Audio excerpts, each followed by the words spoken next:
Dear Johnny, I was happy to hear that you are studying Alaska in school now, and I'll be glad to help you with a few facts about the North. Better yet, I would like to take you with me on some of the trips I've made all over Alaska as a reporter for one of our nation's largest daily newspapers. A good time to go north, believe it or not, is in the middle of the winter. You can drive across Canada on either of two highways which lead to Dawson Creek in the province of British Columbia. That is where the Alaska Highway begins. Distances are longer between cities and towns up here, for we're now entering America's last frontier. It's the middle of January, and a few days ago it was 40 below zero right here, but today it has warmed up to 32 above. The Alaska Highway, of course, stays frozen solid at this time of year, no matter how much the temperature goes up or down. And it's smooth, because after every storm, the snow is scraped off its gravel surface. We keep on driving even though it gets dark early in the afternoon. And not until next morning do we have a good look at the lodge where we rented a cozy cabin the night before.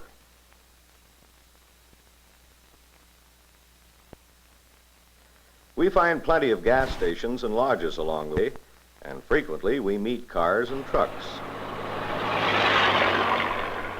In one place we find a crew from an oil company drilling a test hole at the edge of the highway, just as if it were July instead of January.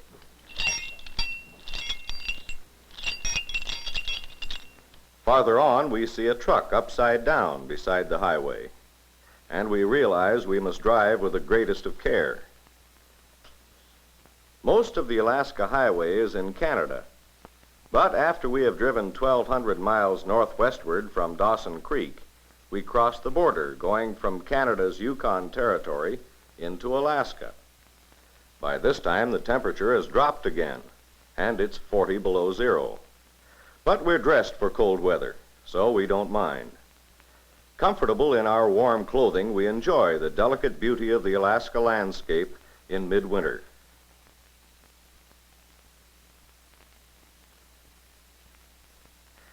Even at high noon in the far north, the sun hangs quite low above the horizon.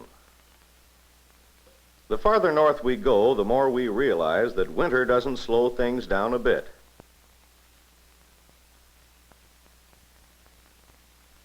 Even the moose are out, running us a race on the highway, or browsing on tree branches for lunch. In another spot, we find a herd of buffalo.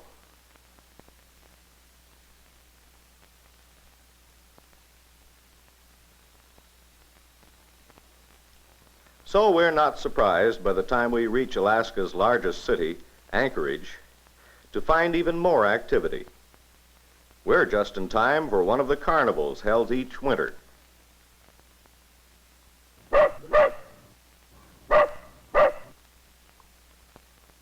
Years ago, dog teams figured importantly in Alaska, but today they are used mostly for racing. Large crowds line the main street of Anchorage to watch the dog sled races, even overflowing into the countryside along the 20-mile course, which ends at the starting point in front of the City Hall. Every day during the carnival, there's a fur auction with lively bidding, and you can buy a lovely neck piece direct from the trapper who caught it, or if you prefer, a hat. Eskimos come to the carnival to share in the celebration, and this includes ceremonial Eskimo dances, telling of great hunting parties, great legends of the past.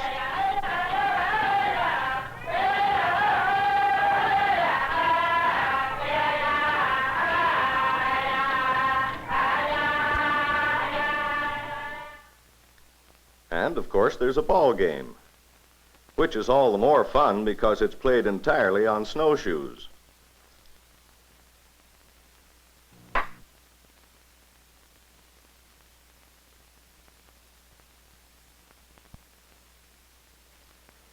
Going to school in Alaska is about the same as going to school in Ohio or Connecticut or California or any other state.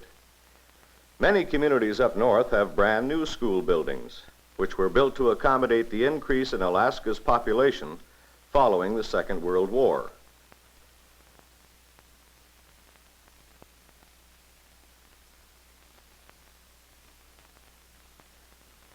And when summer comes, well, you can have a whale of a lot of fun going swimming, as these people are doing at Anchorage.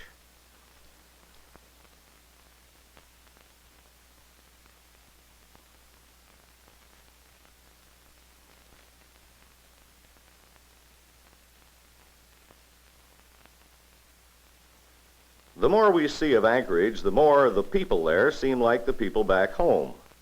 And the reason, of course, is that most of them came north only a short time ago. Usually they are employed in jobs connected somehow with national defense. But many of them like Alaska so well, they will stay, even if their defense jobs end. They find a challenge in the northern frontier, a challenge to make new homes and live better lives.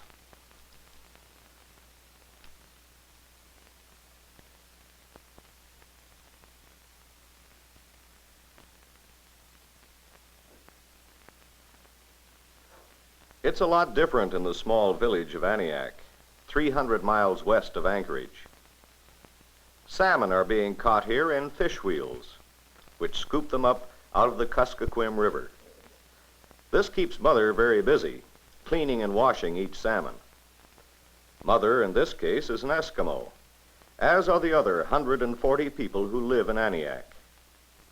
Eskimo mothers have been doing this year after year for centuries.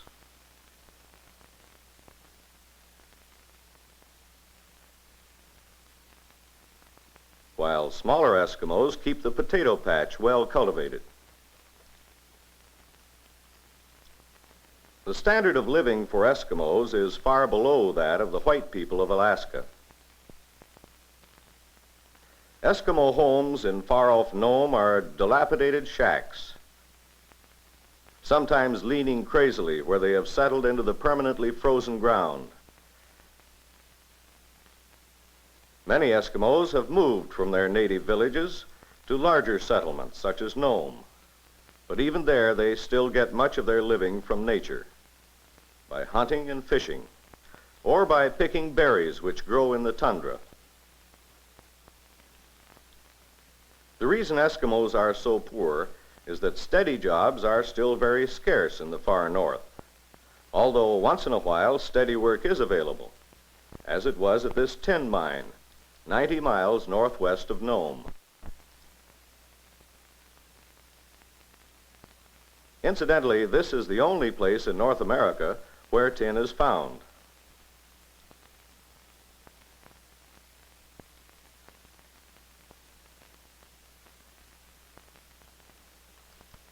Of course, to understand Alaska better, Eskimos and all, we must go back several hundred years, back to 1741, when Alaska was discovered by a Russian expedition, by two ships sailing eastward from Siberia. Russian traders came next, building villages along the coast in several places.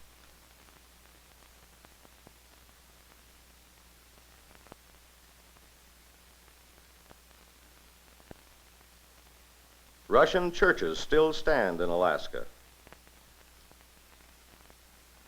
But Russia sold Alaska to the United States in 1867 for $7,200,000. And then Americans began to explore the Northland. Gold prospectors were on the scene promptly.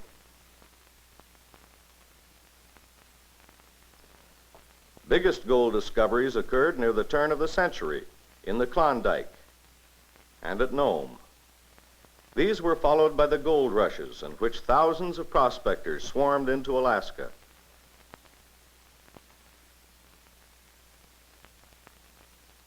One of the first things they learned was that Alaska is pretty big. In fact, it's 1/5 as large as the United States. They also discovered that Alaska has some of the most rugged mountains in the world. Today we can see these beautiful mountains perfectly from an airplane.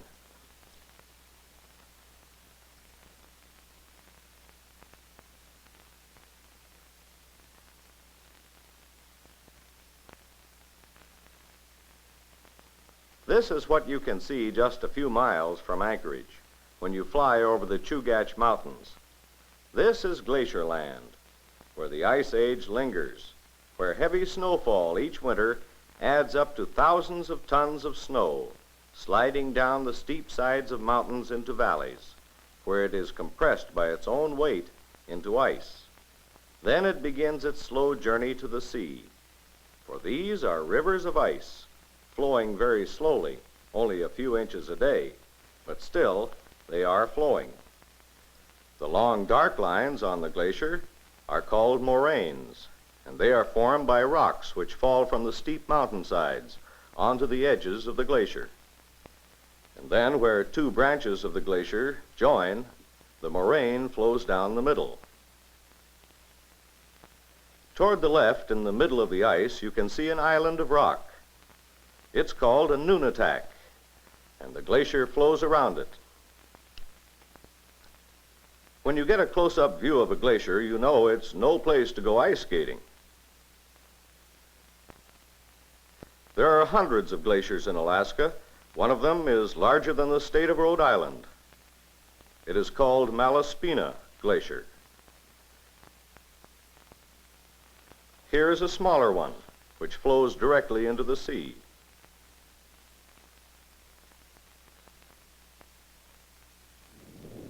And here is another melting fast in the warm summer sun.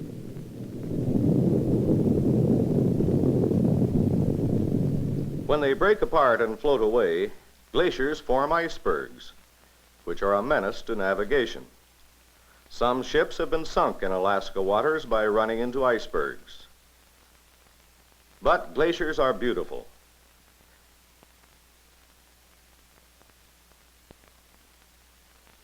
Up in Alaska, you can drive right up to some of them and have a good look. And there are other things you can do up north that are amazing. For example, let's fly from Anchorage 300 miles southwest to the Alaska Peninsula.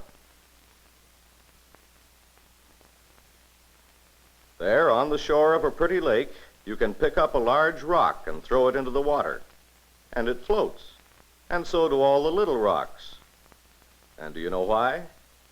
These are rocks of pumice, and they came from the crater of this volcano, Katmai Volcano, which exploded in 1912. It looks peaceful enough now, but just before it exploded, Katmai Volcano looked something like this. Alaska is volcano country too, you see, and any of these cones might split their sides wide open someday, as one mountain did near Katmai, creating the Valley of 10,000 Smokes. This used to be a lush green valley, but during the Katmai eruption, it was smothered under a thick blanket of white-hot sand. Today it's a desolate place. Not a living thing grows there, and only a few of the 10,000 Smokes are left.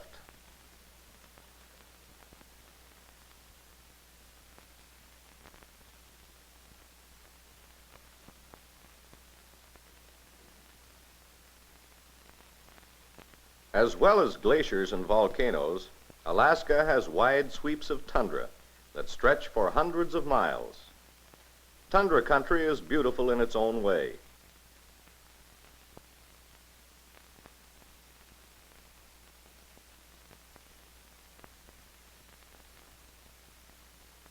And Alaska's largest rivers are found there. Here's the Yukon River, just before freeze-up, which turns the countryside into a gigantic jigsaw puzzle. Rising high above the tundra is North America's highest mountain, Mount McKinley, 20,300 feet high. In Mount McKinley National Park, you can see wildlife everywhere.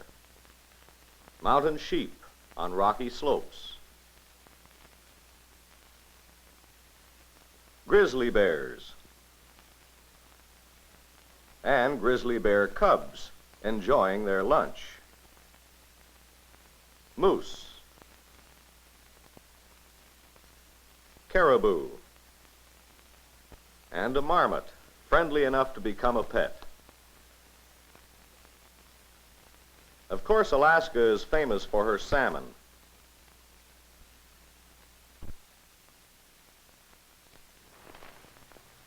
And for her fabulous game fish,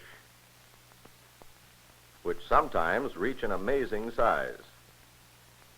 For many years, the salmon fishing industry was larger than any other up north, and very profitable for those who own canneries. In recent years, however, overfishing and inadequate regulation have depleted the annual harvest of salmon. This has caused much concern, and communities which formerly prospered from fishing are turning to other activities. Ketchikan, which used to call itself the salmon capital of the world, now looks to timber for its main activity. A large new plant has been built there for the production of high-grade pulp.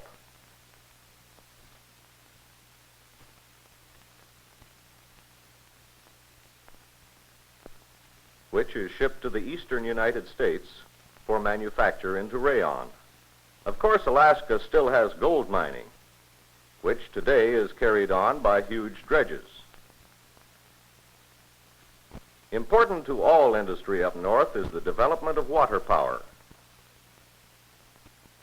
as in this hydroelectric plant near Ketchikan, and this one near Anchorage.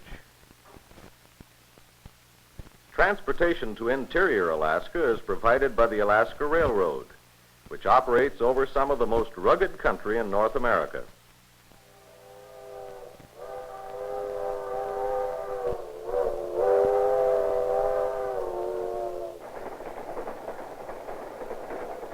Pulling heavy loads of goods needed in the settlement and defense of Alaska.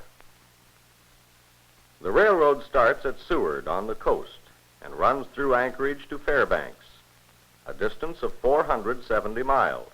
On the way, it crosses Matanuska Valley, a prosperous farming area near Anchorage.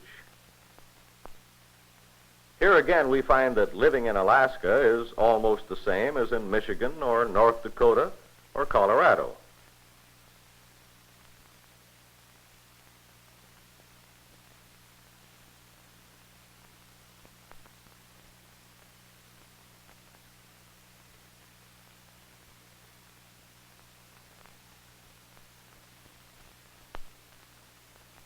While we're in Matanuska Valley, let's go to the fair. We find that competition is keen among the young farmers, and the judges have to study their notes to decide who gets first prize.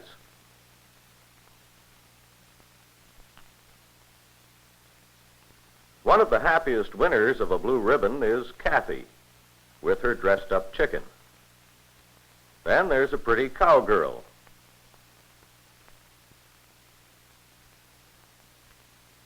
And a cow pony parade. Nobody can have a greased pig.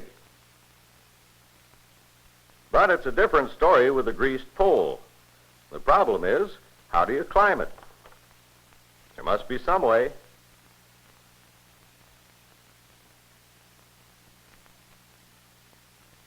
Well, it's no wonder they're trying so hard, because on top of the pole, there's a $10 bill. Well, Johnny, that's the story of Alaska as I've seen it. I hope you enjoyed the trip, and if there's anything more you want to know, just drop me a line.